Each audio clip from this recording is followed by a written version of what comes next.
گزشتہ دنوں ایک گفتگو کے دوران آپ نے ذکر کیا مولانا محمد اسحاق صاحب کا فیصل آباد میں جن کا قیام تھا اور اب وہ دنیا سے رخصت ہو چکے ہیں، تو بہت سارے قارئین نے تبصرہ کیا کہ ان کو یہ تعجب ہوا کہ آپ ان کی شخصیت یا ان کے افکار و خیالات سے واقف ہیں. عام طور پہ یوٹیوب کے ذریعے دنیا ان سے واقف ہوئی، تو ذرا مختصر بتائیے گا مجھے، آپ نے اگر ان کو سنا تو سن کے کیا تاثر قائم کیا، ان کی شخصیت، ان کے علم کے بارے میں کیسے دیکھتے ہیں مولانا محمد اسحاق صاحب فیصل آبادی صاحب کے بارے میں؟ یہ آپ بڑے نازک سوالات مجھ سے پوچھتے رہتے ہیں، اور خاص طور پر شخصیات کے بارے میں. ایک تو اس میں یہ گزارش کر دوں کہ زندہ شخصیات کے بارے میں معذور سمجھیے، یعنی جو لوگ دنیا سے رخصت ہو جاتے ہیں انہی کے بارے میں بات کرنا عافیت ہوتی ہے، ورنہ یہ دنیا اتنی آسان نہیں ہے. دوسری یہ چیز کہ میں نے اس دوران میں جب آپ نے بعض اور بزرگوں کے بارے میں سوال کیا تو ڈاکٹر اسرار احمد صاحب کے بارے میں گفتگو کرتے ہوئے یہ کہا کہ وہ بہت اچھے معلم تھے. یاد ہوگا آپ کو جی. اس میں بعض لوگوں نے اپنے جذبات کا اظہار کیا اور یہ کہا کہ کیوں اس کی نفی کی گئی کہ وہ محقق نہیں تھے. تو میں عرض کر دیتا ہوں پہلے، اس کے بعد میں آپ کو 2 لفظوں میں جواب دے دوں گا جو آپ نے سوال کیا ہے. جی. یہ بات پوری طرح سمجھ لیجئے کہ علم کے کئی درجات ہیں. ہمارے ہاں بہت سے لوگ ہیں کہ جو کسی علم کے مجدد ہوتے ہیں، جو علم کے اندر نئی دنیا پیدا کر دیتے ہیں. میں نے ایک مرتبہ گفتگو کرتے ہوئے بتایا تھا کہ دین کو بحیثیت مجموعی ایک تعبیر کی صورت میں پیش کر دینا یہ بہت بڑا کام ہے، غیر معمولی کام ہے.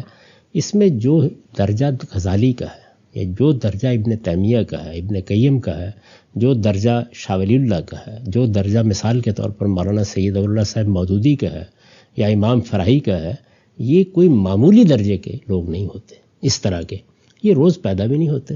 یہ علم کی بالکل ہی ایک اور نوعیت ہے. یہ ایسے ہی ہے جیسے سائنس میں آئنسٹائن ہے، نیوٹن ہے، گریلیو ہے. ابھی حال میں ایک معذور سائنسدان دنیا سے رخصت ہوئے تھے. تو اس درجے کے جو لوگ ہوتے ہیں ان کو تو تقابل میں لانا ہی نہیں چاہیے. یہ بالاتر ہوتے ہیں اور اللہ تعالیٰ کی آیت ہوتے ہیں جب بھی پیدا ہوتے ہیں. اس کا یہ مطلب نہیں ہوتا کہ یہ ہمیشہ صحیح کہتے ہیں، نہیں، یہ علم کو ایک نئی جہت دے دیتے ہیں. یہ کوئی غلط نتیجہ بھی نکالتے ہیں تو ایسے حیرت انگیز طریقے سے نکالتے ہیں کہ وہ کئی صحیح نتائج کے نکلنے کا ذریعہ بن جاتا ہے. اور یہ دنیا کے ہر علم میں ہوتا ہے. جیسے آپ مثال کے طور پر معیشت کو پڑھتے ہیں، ہمارے یہاں لوگ اکنامکس پڑھتے ہیں، اسی طرح سوشل سائنسز کو پڑھتے ہیں، ہر جگہ آپ کو اتنے غیر معمولی لوگ ملیں گے. اس لیے ان کے تو معاملے کو ویسے ہی الگ رکھیں، صدیوں میں پیدا ہوتے ہیں اس طرح کے لوگ اور چلے جاتے ہیں. اس کے بعد پھر بہت سے درجات ہیں اہل علم کے.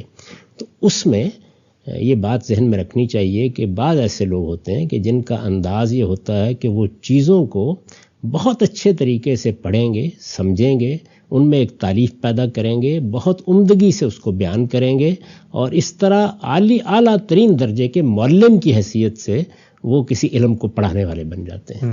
ڈاکٹر صاحب کا مقام یہی تھا. ممکن ہے کہ وہ جو موجود ہے وہ اس طرح کمیونیکیٹ نہ کر سکے، یعنی اپنی بات کو ہو سکتا ہے آئنسٹائن اس طرح بیان نہ کر سکے جس طرح کے وہ لوگ بیان کر دیتے ہیں. تو یہ کوئی معمولی چیز نہیں ہے.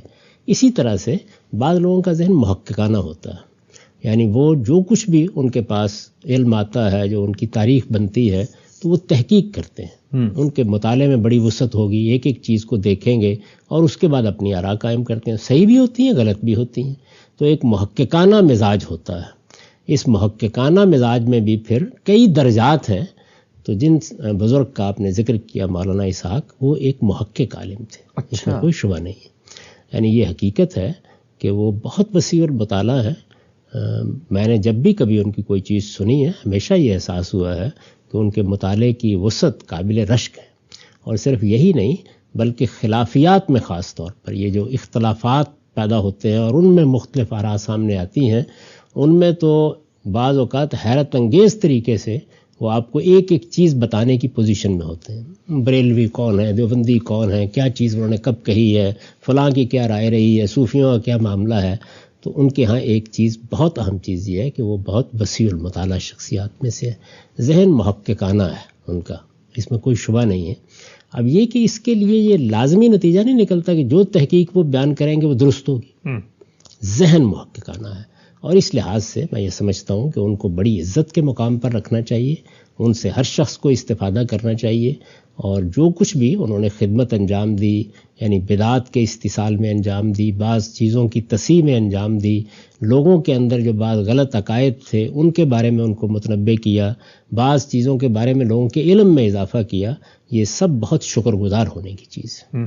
ان کے جو طریقہ ہے تحقیق کا، جس طرح وہ قرآن کو دیکھتے ہیں، جس طرح بعض روایات کو دیکھتے ہیں، جس طرح مسلمانوں کے علوم کو دیکھتے ہیں، یہ آپ جانتے ہیں کہ میں اس میں بہت مختلف نقطہ نظر رکھتا ہوں اور کم و بیش ہر معاملے ہی میں رکھتا ہوں، لیکن میرے دل میں ان کے لیے بے پناہ عزت، میں ان کا بہت احترام کرتا ہوں، اور اگر کسی موقع کے اوپر کوئی اختلاف بھی کرنا پڑے تو انشاءاللہ عزت اور احترام ہی کے ساتھ کروں گا۔